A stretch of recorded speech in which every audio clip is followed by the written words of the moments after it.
About his पैराडॉक्सिस। जो first important जिसका paradox है ना, वो है डाइकोटमी के बारे में।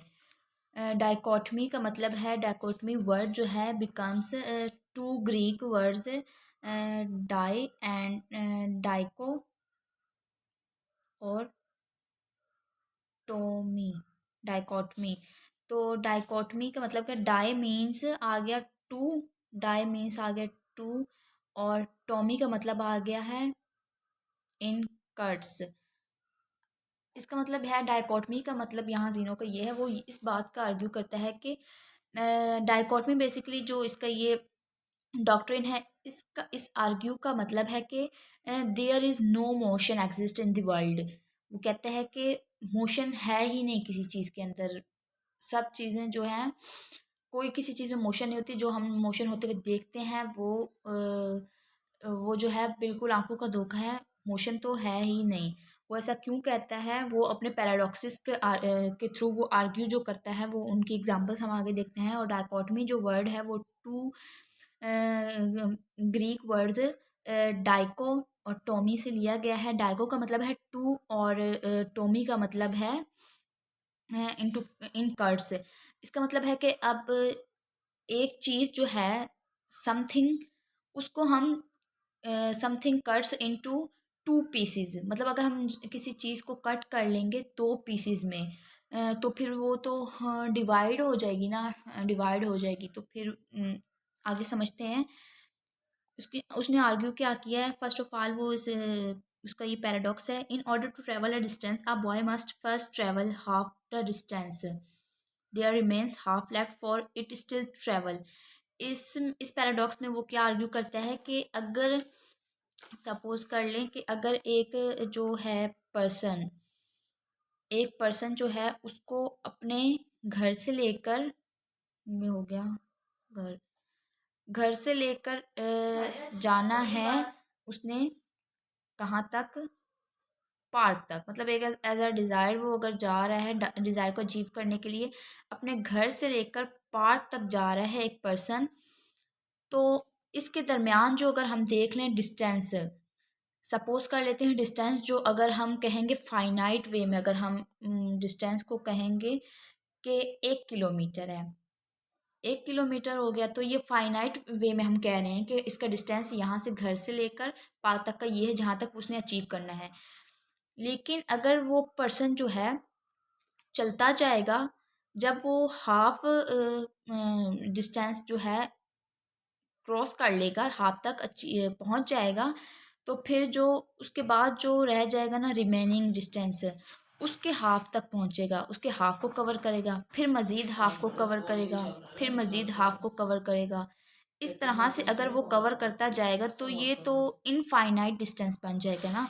यहाँ पे देखें, there in order to travel distance a body must first travel half the distance. एक बॉडी जो है वो, अगर वो उसने हाफ डिस्टेंस को कवर कर लिया है, उसके बाद जो रिमेनिंग रह गया ना, फिर उसके हाफ को कवर करेगा, उसके बाद जो रिमेनिंग रह गया उसके बाद हाफ को कवर करेगा। There remains half left for its still to travel. मतलब जो हाफ रह गया उसको कवर करेगा। It must then travel half the remaining distance, मतलब जो हाफ रह गया उसको मजीद कवर करेगा। There is still a reminder, this progress proceed infinitely. तो फिर ये क्या बन गया, ये तो इनफाइनाइट बन गया, मतलब लामहदूद हो गया कि ख़त्म ही नहीं हो रहा। अगर वो हाफ तक पहुंचा है, हाफ कवर किया, उसके बाद फिर हाफ का हाफ, उसके हाफ का हाफ, उसके हाफ का हाफ, तो फिर वो जो है ये इनफाइनाइट बन जाएगा। लेकिन हमने स्टार्टिंग में क्या कहा था कि हमने सपोज किया था कि अगर वो डिस्टेंस जो है फाइनाइट है तो 1 किलोमीटर है। लेकिन वो इसीलिए इसी बेस पर वो कहता है कि देयर इज़ नो मोशन, कि मोशन तो है ही नहीं। अगर हम इनफाइनाइट वे में करते जाएंगे और ये वाकई इनफाइनाइट बन रहा है, अगर इस तरीके से हम लोग इसको डिस्टेंस को कवर करेंगे तो फिर तो हम अपने गोल को अचीव कर ही नहीं सकते। जो हमारा डिजायर्ड प्लेस है वहाँ तक तो हम पहुँच ही नहीं पा रहे। इस पैराडॉक्स के अंदर उसने ये क्लेम किया है। There is therefore it is impossible for a body to travel from one point to another। वही बात, मोशन की बात आ गई कि मोशन तो है ही नहीं। वो उसने सरासर यही बोल दिया कि एक बॉडी जो है फिर इस तरह से अगर इनफाइनाइट वे में ट्रैवल कर रही है तो फिर तो वो कोई नहीं पहुंच सकेगी अपने गोल तक, उस तक तो वो अचीव कर ही नहीं पाएगी। ये हो गया उसका फर्स्ट पैराडॉक्स। सेकंड पैराडॉक्स में उसने बात की है एक्लिक्स एंड द टोटोइस। मतलब यहाँ पर इस सेकंड पैराडॉक्स के अंदर भी उसने मोशन वाली बात की है। एक जो एक्लिस हैं, ये ट्रोजर वार के जो हीरो हैं, ये इसने एग्जांपल ली है, इसकी करैक्टर ली है और इसको उसकी रेस किसके साथ कराई है, टोटोइस के साथ यानी कछुए के साथ। इस रेस के अंदर भी उसने भी यही क्लेम किया है कि देयर इज़ नो मोशन। अब देखते हैं कैसे। अगर उसने कहा है कि अगर इनकी रेस हो जाती है एक्लिस और टोटोइस की, तो ये हो गया, डिस्टेंस हो गया, ये विनिंग प्लेस है। अगर हम लोग कहें कि टोटोइस जो है वो, tortoise is consider the very, क्या कहेंगे उसे, very slow animal in the world. Very slow animal in the world.